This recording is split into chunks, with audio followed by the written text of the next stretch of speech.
სოციოლოგიური კვლევის ორგანიზაცია გელაპის მონაცემებით პოდსაბჭოთა სივრცის მოქალაქეთა დიდი ნაწილი საბჭოთა კავშირის დაშლას ქვეყნისთვის ზიანის მომტანად მიიჩნევს.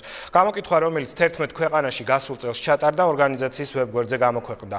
საქართველოს აზერბაიჯანთან, თურქმენეთთან და ყაზახეთთან ერთად იმ 4-ელშია, სადაც საბჭოთა კავშირის დაშლას სასარგებლოდ უფრო მეტი მიიჩნევს, ვიდრე საზიანოდ. კვლევის შედეგებს ქეთევან ბოჯგუა გაეცნო. რა მოუტანა თქვენს ქვეყანას საბჭოთა კავშირის დაშლამ, ზიანი თუ სარგებელი? ეს ის შეკითხვაა, რომელიც გელაპმა საქართველოს დაახლოებით 1015 წელზე უფროს მოქალაქეს დაუსვა. ორგანიზაციის ვებგვერდზე გამოქვეყნებული შედეგების მიხედვით გამოკითხულთა შორის აზრი პრაქტიკულად ორად იყოფა. საბჭოთა კავშირის დაშლამ საქართველოს მოუტანა სარგებელი 37%, ზიანი 33%, არც ერთი და არც მეორე 9%. არ ვიცი უარი პასუხზე 21%. საპირისპირო მოსაზრებებს შორის მცირე განსხვავების მიუხედავად საქართველოს მაინც იმ გამონაკლისთა შორისაა, სადაც საბჭოთა კავშირის დაშლა უფრო სასიკეთოდ მიაჩნიათ, ვიდრე საზიანოდ. გელაპის მონაცემებით კვლევა 11 ქვეყანაში ჩატარდა და საერთო შედეგი წითელი იმპერიის სასარგებლოდ 51-24-ზეა. საქართველოს, აზერბაიჯანის, თურქმენეთისა და ყაზახეთის გარდა ყველა სხვა სახელმწიფოს მოქალაქეების უმეტესობა 70 წლიანი თანაცხოვრების დასრულებას უარყოფით ადაფასებს. პირველ ადგილზე 66%-ით სომხეთია, 4-ში შედიან ყირგიზეთი, უკრაინა და რუსეთი.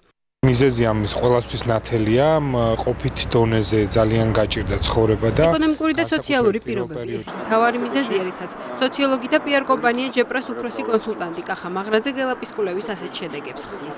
ამითვე აიხსნება მისი აზრით ქვეყნებს შორის მაჩვენებლების მკვეთრი განსხვავება. გამოკითხვის მონაწილეთა მხრიდან შეკითხვის სოციალურ და არა პოლიტიკურ კონტექსტში აღქმა მიაჩნია მიზეზად პოლიტოლოგ კახა გოგოლაშვილსაც. შეკითხვები არ იყო ისეთ ჭრილში დასმული, რომელიც ხალხს გაუსვამდა საბჭოთა კავშირის დაშლის რაღაც პოლიტიკურ მნიშვნელობას ამ ერებისთვის და ამ ხალხებისთვის, მათი თვითგამორკვევისთვის და ასე შემდეგ. და უფრო როგორც ჩანს რესპონდენტებმა უფრო ეს აღიქვა, როგორც გაუმჯობესდა თუ არა მათი მდგომარეობა, ან უკეთ ცხოვრობენ თუ არა ეხლა ყაზახეთის და თურქმენეთის მაგალითზე.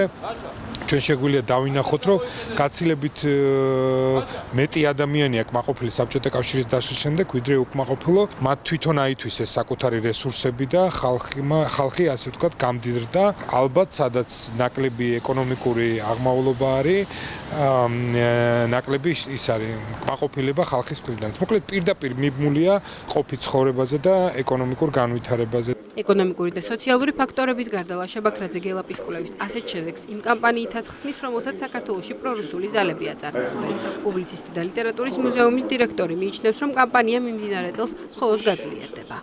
რუსეთის გავლენის ქვეშ ყოფი ძალები დიდ ანტიევროპულ, ანტიდასავლურ პროპაგანდას ეწევიან. ამის მომსწრენ ჩვენ ვიყავით 2013 წელს და 2014 წელს ეს კიდევ უფრო გაიცდება. ეს იქნება წარმოუდგენელი სისულელეების ზღვა, ტალღა, რომელიც საქართველოს წალეკვით ემუქრება აი ანტიდასავლური და ანტიევროპული განწყობის შესაქმნელად. ერთ-ერთი სეგმენტი, რასაკვირველი არის საბჭოთა კავშირის გლორიფიცირება, საბჭოთა კავშირის როგორც დადებითი მომენტის წარმოდგენა და ძალიან მნიშვნელოვანია, რასაკვირველი ადამიანებმა მიიღონ სწორი ინფორმაცია თუ რა იყო საბჭოთა კავშირი. კვლევა გელაპმა გასული წლის ზაფხულში 11 პოსტსაბჭოთა ქვეყანაში პირისპირ გამოკითხვის მეთოდით ჩაატარა. არ გამოუკითხავთ უზბეკეთის, ლიტვის, ლატვიისა და ესტონეთის მოქალაქეები. კვლევის ავტორი ორგანიზაციის ცნობით, მისი ცდომილება 2-დან 4%-მდეა.